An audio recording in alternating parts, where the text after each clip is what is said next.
जैसे पुलिस की भर्ती होती है तो उसमें अगर आपके पास वो शारीरिक सौष्ठव, वो हाइट एक्सेट्रा नहीं है तो फिर आप उसमें फ़ेल हो जाएँगे, आगे आप बढ़ ही नहीं पाएँगे।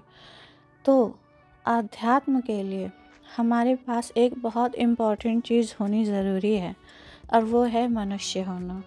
तो हम में से कोई भी ये शिकायत नहीं कर सकता कि मेरे पास तो जो चीज़ें चाहिए वो है ही नहीं।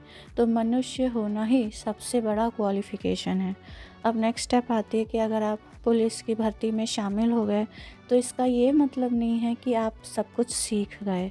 तो उसमें जैसे ट्रेनिंग होती है वैसे ही अध्यात्म में ट्रेनिंग होती है।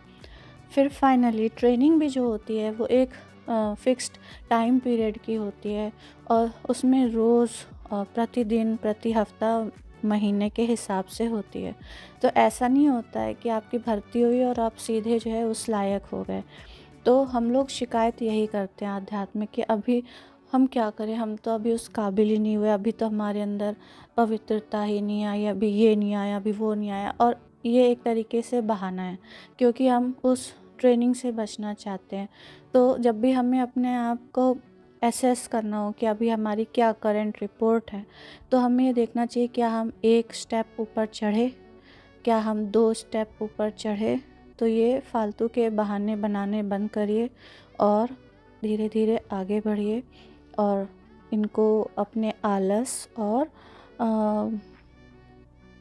जो हम लोग का इधर-उधर मन लगता है उसके लिए कवर मत बनाइए और धीरे-धीरे आगे बढ़िए।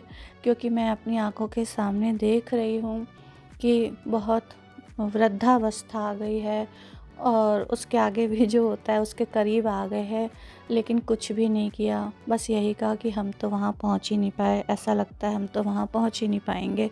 लेकिन ये जो पूरे जीवन के साल मिले थे 50-60 जो भी साल मिले थे उसमें 1 सीढ़ी, 2 सीढ़ी, 3 सीढ़ी चढ़े ही नहीं।